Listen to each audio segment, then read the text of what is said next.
ओम नमः शिवाय। आप सभी पर भोलेनाथ की कृपा सदा बनी रहे। आप सुनेंगे सोमवार की व्रत कथा, साथ में सुनेंगे भगवान शिव की बहुत ही दुर्लभ और पौराणिक मोक्षदायिनी कथा भी। कथा का शुभारंभ करने से पहले सब मिलकर भगवान शिव की स्तुति करते हैं। भगवान शिव की स्तुति का पाठ करने से हर संकट से मुक्ति मिलती है और सभी मनोकामनाएं भी पूर्ण हो जाती हैं। स्कंद महापुराण के कुमारिका खंड में भगवान शिव की स्तुति का वर्णन किया गया है। अगर आप भी भोलेनाथ की कृपा प्राप्त करना चाहते हैं तो चलिए आपको सुनाते हैं भगवान शिव की स्तुति हिंदी में। स्कंद जी बोले, सब प्रकार के रोग शोक से रहित हैं, उन कल्याण स्वरूप भगवान शिव को नमस्कार है। जो सबके भीतर मन रूप से निवास करते हैं, उन भगवान शिव को नमस्कार है। संपूर्ण देवताओं से पूजित भगवान शंकर को नमस्कार है। भक्त जनों पर निरंतर कृपा करने वाले आप भगवान महेश्वर को नमस्कार है। सबकी उत्पत्ति के कारण भगवान भव को नमस्कार है। भगवान आप भव के उद्भव संसार के सृष्टा हैं, आपको नमस्कार है। कामदेव का विध्वंस करने वाले आपको नमस्कार है। आप गुण भाव से महान व्रत का पालन करने वाले हैं, आपको नमस्कार है। आप माया रूपी गहन वन के आश्रय हैं अथवा सबको आश्रय देने वाला आपका स्वरूप योग माया समावृत होने के कारण दुर्बोध है, आपको नमस्कार है। प्रलय काल में जगत का संहार करने वाले सर्व नामधारी आपको नमस्कार है। शिवरूप आपको नमस्कार है। आप पुरातन सिद्ध रूप हैं, आपको नमस्कार है। काल रूप आपको नमस्कार है। आप सबकी कलना करने वाले होने के कारण काल नाम से प्रसिद्ध हैं, आपको नमस्कार है। आप काल की कला का अतिक्रमण करके उससे बहुत दूर रहते हैं, आपको नमस्कार है। आप स्वाभाविक ऐश्वर्य से संपन्न हैं, आपको नमस्कार है। आप अप्रमेय महिमा वाले वृषभ तथा महासमृद्धि से संपन्न हैं, आपको नमस्कार है। आप सबको शरण देने वाले हैं, आपको नमस्कार है। आप ही निर्गुण ब्रह्म हैं, आपको नमस्कार है। आपके अनुगामी सेवक भयानक गुण संपन्न हैं, आपको नमस्कार है। नाना भुवनों पर अधिकार रखने वाले आपको नमस्कार है। भक्तों को मनोवांछित फल प्रदान करने वाले आपको नमस्कार है। भगवान आप ही कर्मों का फल देने वाले हैं, आपको नमस्कार है। आप ही सबका धारण पोषण करने वाले धाता तथा उत्तम करता है, आपको सर्वदा नमस्कार है। आपके अनंत रूप हैं, आपका कोप सबके लिए असह्य है, आपको सदैव नमस्कार है। आपके स्वरूप का नाम कोई माप नहीं हो सकता, आपको नमस्कार है। वृषभेंद्र को अपना वाहन बनाने वाले आप भगवान महेश्वर को नमस्कार है। आप सुप्रसिद्ध महौषध रूप हैं, आपको नमस्कार है। समस्त व्याधियों का विनाश करने वाले आपको नमस्कार है। आप चराचर स्वरूप सबको विचार तवन निर्णयात्मिका शक्ति देने वाले कुमारनाथ के नाम से प्रसिद्ध तथा परम कल्याण स्वरूप हैं, आपको नमस्कार है। प्रभु आप मेरे स्वामी हैं, संपूर्ण भूतों के ईश्वर एवं महेश्वर हैं। आप ही समस्त भोगों के अधिपति हैं। वाणी बल और बुद्धि के अधिपति भी आप ही हैं। आप ही क्रोध और मोह पर शासन करने वाले हैं। पर और अपर के स्वामी भी आप ही हैं। सबकी हृदय गुहा में निवास करने वाले परमेश्वर तथा मुक्ति के अधीश्वर भी आप ही हैं, आपको नमस्कार है। शिव जी ने कहा, जो लोग सायंकाल और प्रातःकाल पूर्ण भक्ति पूर्वक तुम्हारे द्वारा की हुई इस स्तुति से मेरा स्वतः करेंगे, उनको जो फल प्राप्त होगा उसका वर्णन करता हूँ, सुनो। उन्हें कोई रोग नहीं होगा, दरिद्रता भी नहीं होगी तथा प्रियजनों से कभी वियोग भी नहीं होगा। वे इस संसार में दुर्लभ भोगों का उपभोग करके मेरे परम धाम को प्राप्त करेंगे। इस प्रकार से श्री स्कंद महापुराण के कुमारिका खंड में शिव स्तुति संपूर्ण हुई। पौराणिक कथा के अनुसार अमरावती नगर में एक धनी व्यापारी रहा करता था। दूर दूर तक उसका व्यापार फैला हुआ था। नगर में उस व्यापारी का सभी लोग बहुत मान सम्मान करते थे। इतना सब कुछ होने पर भी वह व्यापारी मन से बहुत दुखी था, क्योंकि उस व्यापारी का कोई पुत्र जो नहीं था। दिन दिन रात उसे बस एक ही चिंता सताती रहती थी कि उसकी मृत्यु के बाद उसके इतने बड़े व्यापार और धन संपत्ति को कौन संभालेगा। पुत्र प्राप्ति की इच्छा से वह व्यापारी हर सोमवार भगवान शिव की व्रत और पूजा किया करता था। सायंकाल को वह व्यापारी शिव मंदिर में जाकर भगवान शिव के सामने घी का दीपक भी जलाता था। उस व्यापारी की भक्ति देखकर एक दिन देवी पार्वती ने भगवान शिव से कहा, हे प्रभु, यह व्यापारी आपका सच्चा भक्त है।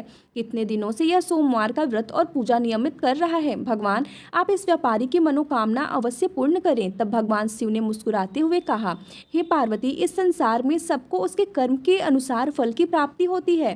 प्राणी जैसा कर्म करते हैं उन्हें वैसा ही फल मिलता है। इसके बाद भी देवी पार्वती नहीं मानी। उन्होंने बार बार आग्रह करते हुए कहा, हे महादेव, हे प्रभु, आपको इस व्यापारी की इच्छा पूरी करनी ही पड़ेगी। यह आपका अनन्य भक्त है, हर सोमवार आपका विधिवत व्रत रखता है और पूजा अर्चना के बाद आपको भोग लगाकर एक समय ही भोजन भी ग्रहण करता है। आपको इसे पुत्र प्राप्ति का वरदान तो देना ही होगा। प्रभु देवी पार्वती का इतना आग्रह देखकर भगवान शिव ने कहा, देवी, तुम्हारे आग्रह पर मैं इस व्यापारी को पुत्र प्राप्ति का वरदान देता हूँ, लेकिन इसका पुत्र 16 वर्ष से अधिक जीवित नहीं रहेगा। उसी रात भगवान शिव ने स्वप्न में उसे व्यापारी को दर्शन देकर उसे पुत्र प्राप्ति का वरदान दिया और उसके पुत्र के 16 वर्ष तक जीवित रहने की बात भी बताई।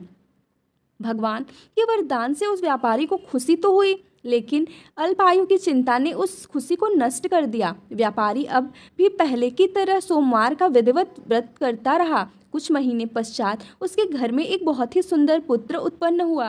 पुत्र जन्म से व्यापारी के घर में खुशियां भर गईं। बहुत धूमधाम से पुत्र जन्म का समारोह मनाया गया। व्यापारी को पुत्र जन्म की अधिक खुशी नहीं हुई, क्योंकि उसे पुत्र की अल्प आयु के रहस्य का पता था, लेकिन यह रहस्य घर में किसी और को मालूम नहीं था। विद्वान ब्राह्मणों ने उस पुत्र का नाम अमर रखा। जब अमर 12 वर्ष का हुआ तो शिक्षा के लिए उसे वाराणसी भेजने का निश्चय किया गया। व्यापारी ने अमर के मामा दीपचंद को बुलाया और कहा कि अमर को शिक्षा प्राप्त करने के लिए वाराणसी छोड़कर आओ। अमर अब अपने मामा के साथ शिक्षा प्राप्त करने के लिए चल दिया। रास्ते में जहाँ भी अमर और दीपचंद रात्रि विश्राम के लिए ठहरते, वहीं यज्ञ करते और ब्राह्मणों को भोजन कराते थे। लंबी यात्रा के बाद अमर और दीपचंद एक नगर में पहुंचे। उस नगर के राजा की कन्या के विवाह की खुशी में पूरे नगर को सजाया गया था। निश्चित समय पर बारात आ गई, लेकिन वर का पिता अपने बेटे के एक आंख से काना होने के कारण बहुत चिंतित था। उसे इस बात का भय सता रहा था कि राजा को इस बात का पता चलने पर कहीं वह विवाह से इनकार ना कर दे, इससे उसकी बदनामी होगी। वर के पिता ने अमर को देखा तो उसके मस्तिष्क में एक विचार आया। उसने सोचा, क्यों न इस लड़के को दूल्हा बनाकर राजकुमारी से विवाह करा दूं। विवाह के बाद इसको धन देकर विदा कर दूंगा और राजकुमारी को अपने नगर में ले जाऊंगा। वर के पिता ने इस संबंध में अमर और दीपचंद से बात की। दीपचंद ने धन मिलने के लालच में वर के पिता की बात स्वीकार कर ली और अमर को दूल्हे के वस्त्र पहनाकर राजकुमारी चंद्रिका से विवाह करा दिया गया। राजा ने बहुत सा धन देकर राजकुमारी को विदा किया। अमर जब लौट रहा था तो सच नहीं छिपा सका और उसने राजकुमारी के दुपट्टे पर लिख दिया, राजकुमारी चंद्रिका, तुम्हारा विवाह तो मेरे साथ हुआ था। मैं तो वाराणसी में शिक्षा प्राप्त करने जा रहा हूँ। अब तुम्हें जिस नवयुवक की पत्नी बनना पड़ेगा वह काना है। वो जब राजकुमारी ने अपने दुपट्टे पर लिखा हुआ पढ़ा तो उसने काने लड़के के साथ जाने से इनकार कर दिया। राजा ने सब बातें जानकर राजकुमारी को महल में रख लिया। उधर अमर अपने मामा दीपचंद के साथ वाराणसी पहुँच गया। अमर ने गुरुकुल में पढ़ना प्रारंभ कर दिया। जब अमर की आयु 16 वर्ष की हुई तो उसने एक यज्ञ किया। यज्ञ की समाप्ति पर ब्राह्मणों को भोजन कराया और खूब अन्य वस्त्र दान किए। रात को अमर अपने शयन कक्ष में सो गया। शिवजी के वरदान के अनुसार शयनावस्था में ही अमर के प्राण पखेरु उड़ गए। सूर्योदय पर मामा अमर को मृत देखकर रोने पीटने लगा। आसपास के लोग भी एकत्र होकर दुख प्रकट करने लगे। मामा के रोने के विलाप करने से स्वर समीप से गुजरते हुए भगवान शिव और माता पार्वती ने भी सुने। तब माता पार्वती ने भगवान से कहा, प्राणनाथ, मुझसे इसके रोने का सहन नहीं हो रहा। आप इस व्यक्ति के कष्ट को अवश्य दूर कीजिए। भगवान शिव ने देवी पार्वती से कहा। अदृश्य रूप में जाकर अमर को देखा तो पार्वती जी से बोले, देवी, यह तो उसी व्यापारी का पुत्र है जिसे मैंने 16 वर्ष की आयु का वरदान दिया था। आज इसकी आयु तो पूरी हो गई। देवी पार्वती ने फिर भगवान शिव से निवेदन किया, हे प्राणनाथ, आप इस लड़के को जीवित कर दीजिए, नहीं तो इस लड़के के माता पिता पुत्र के मृत्यु के कारण रो रो कर अपने प्राणों को त्याग कर देंगे। इस लड़के का पिता तो आपका परम भक्त है, वर्षों से सोमवार का व्रत करते हुए आपको भोग लगा रहा है। माता पार्वती के बार बार आग्रह करने पर भगवान शिव ने उस लड़के को जीवित होने का वरदान दे दिया और कुछ ही क्षणों में वह जीवित होकर उठ बैठा। फिर शिक्षा समाप्त करके अमर मामा के साथ अपने नगर की ओर चल दिया। दोनों चलते हुए उसी नगर में पहुंचे जहां अमर का विवाह हुआ था। उस नगर में भी अमर ने यज्ञ का आयोजन किया। समीप से गुजरते हुए नगर के राजा ने यज्ञ का आयोजन देखा। तब राजा ने अमर को तुरंत पहचान लिया। यज्ञ समाप्त होने पर राजा अमर को और उसके मामा को महल में ले गए और कुछ दिन उन्हें महल में रखकर बहुत सारा धन वस्त्र देकर राजकुमारी के साथ विदा कर दिया। रास्ते में सुरक्षा के लिए राजा ने बहुत से सैनिकों को भी साथ भेजा।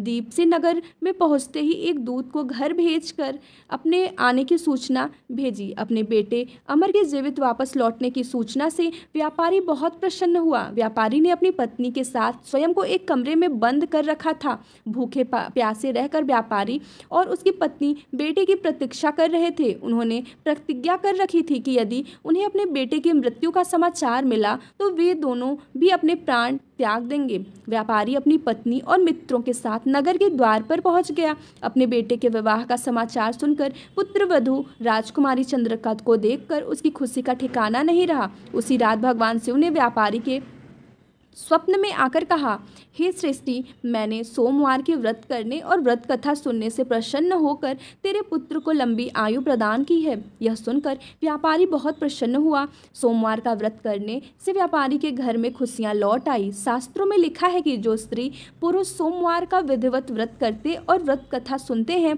उनकी सभी इच्छाएं महादेव की कृपा से पूरी हो जाती हैं। सोमवार व्रत कथा समाप्त। अब सुनिए भगवान शिव और माता पार्वती की कथा। एक बार भगवान शिव देवी पार्वती जी के साथ हरिद्वार भ्रमण पर गए थे। पार्वती जी ने वहां देखा कि सहस्त्र मनुष्य गंगा जी में स्नान कर हर हर गंगे कहते चले जा रहे हैं, परंतु सभी दुखी और पाप परायण हैं। तब देवी पार्वती जी ने बड़े आश्चर्य से भोलेनाथ से पूछा, हे देव, गंगा में इतनी बार स्नान करने पर भी इनके पाप और दुखों का नाश क्यों नहीं हुआ? क्या अब पवित्र गंगा जी में लोगों के पापों का नाश करने की शक्ति नहीं रही? तब भगवान शिव देवी पार्वती से कहने लगे, प्रिय, गंगा में तो आज भी वही शक्ति है, परंतु इन लोगों ने पाप नाशिनी गंगा में स्नान ही नहीं किया है, तब भला इन्हें लाभ कैसे होगा? देवी पार्वती ने यह सुनकर बड़ा आश्चर्य किया। फिर पूछा, प्रभु, स्नान कैसे नहीं किया? मैं तो देख रही हूँ कि सभी तो गंगा में स्नान करके आ रहे हैं और अभी तक तो इनके शरीर भी गीले हैं। तब भगवान शिव ने कहा कि देवी, यह तो केवल जल में डुबकी लगाकर आ रहे हैं। मैं तुम्हें इनका रहस्य कल समझाऊं। अगले दिन बड़े जोर की बरसात होने लगी। सारी गलियां कीचड़ से भर गई। एक चौड़े रास्ते में गहरा गड्ढा था, उसके चारों ओर कीचड़ ही कीचड़ भरा हुआ था। भगवान शिव ने अपनी माया से एक वृद्ध रूप धारण कर लिया और एक दिन विवश की तरह गड्ढे में जाकर ऐसे पड़ गए मानो कोई मनुष्य चलता हुआ गड्ढे में गिर पड़ा हो और निकलने का प्रयास करने पर भी निकल नहीं पा रहा हो।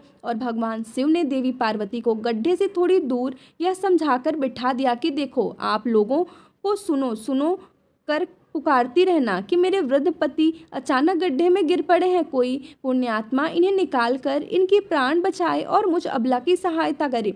भगवान शिव ने कहा कि देवी, जब कोई भी मुझे गड्ढे से निकालने के लिए तैयार हो तब तुम उनसे बस इतना कह देना कि मेरे पति सर्वथा निष्पाप है। इन्होंने अपने जीवन में कभी कोई पाप नहीं किया है, इसलिए इन्हें वही छुए जो स्वयं निष्पाप हो। अगर आपने अपने जीवन में एक बार भी कोई भी छोटे से छोटा पाप तक नहीं किया हो तभी मेरे पति को हाथ लगाना, नहीं तो हाथ लगाते ही आप भस्म हो जाएंगे। तथास्तु कहकर देवी पार्वती जी गड्ढे के किनारे बैठ गई और फिर आने जाने वाले लोगों को भगवान शिव की सिखाई हुई बात कहने लगी। उधर गंगा जी में नहाकर लोगों के समूह आ रहे थे। एक सुंदर युवती को यूं दलदल के पास बैठी देखकर कई लोगों के मन में पाप आ गया। कुछ लोग लज्जा के डर से डरे तो कुछ लोगों को धर्म का भय हुआ, कुछ लोगों को कानून से डर लगा तो कुछ लोगों ने तो पार्वती जी को यह भी सुना दिया कि मरने दे उस बुढ़े को, अरे क्यों उसके लिए रो रही है। आगे और कुछ दयालु सच्चरित्र पुरुष भी थे। उन्होंने करुणा करके युवती के पति को निकालना चाहा, लेकिन जैसे ही उन्होंने उस वृद्ध को वहां से हटाना चाहा तभी देवी पार्वती के वचन सुनकर वे भी रुक गए कि जो निष्पाप हो केवल वही उन्हें छुए, नहीं तो वे भस्म हो जाएंगे। उन्होंने सोचा कि हम तो गंगा में नहाकर आए हैं, तो क्या हुआ, पापी तो हैं ही, कहीं हाथ न जल जाए। और इस प्रकार उन वृद्ध को निकालने के कारण कहीं इस स्त्री के कहे अनुसार हम खुद भस्म ना हो जाएं। इस तरह सोचकर किसी की हिम्मत नहीं हुई कि वे उस वृद्ध को दलदल से बाहर निकाल पाएं। सैकड़ों लोग आए और पूछकर चले गए। सुबह से शाम हो चली तब भगवान शिव ने देवी पार्वती से कहा, देखो आया कोई सच्चे हृदय से गंगा जी में नहाने वाला। तभी कुछ देर बाद एक जवान हाथ में लोटा लिए हर हर गंगे कहता हुआ वहां से निकला। देवी पार्वती ने उससे भी वही बात कही। उस नवयुवक का हृदय करुणा से भर आया। उसने भगवान शिव को उस गड्ढे से निकालने की तैयारी की।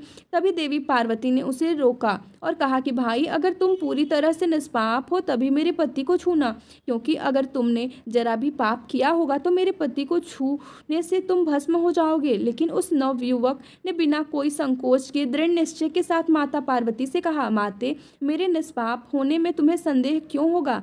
आपको नहीं दिखता कि मैं अभी अभी गंगा जी में स्नान करके आया हूँ? गंगा जी में गोता लगाने के बाद कभी पाप रहते हैं भला? और आपके पति को मैं अभी तुरंत निकालता हूँ। कहते ही उस नवयुवक ने वृद्ध को गड्ढे से बाहर निकाल दिया। तब भगवान शिव और माता पार्वती ने उसे अधिकारी समझकर अपना असली स्वरूप प्रकट कर उसे दर्शन देकर कृतार्थ किया। भगवान शिव ने देवी पार्वती से कहा, देवी, इतने लोगों में से बस इस एक ही ने गंगा स्नान किया है। इस दृष्टांत के अनुसार जो लोग बिना श्रद्धा और विश्वास के, केवल दंभ के लिए, केवल पाखंड के लिए गंगा जी में स्नान करते हैं, उन्हें वास्तविक फल नहीं मिलता। लेकिन इसका यह मतलब नहीं है कि गंगा स्नान व्यर्थ जाता है। गंगा स्नान का बहुत पुण्य भी है। गंगा स्नान करने से सभी पापों से तो मुक्ति मिलती ही है, साथ ही मोक्ष की भी प्राप्ति होती है। ऐसा हमारे धार्मिक पुराणों में वर्णन है। यह थी आज की कहानी। आपको कैसी लगी कमेंट बॉक्स में जरूर बताइएगा।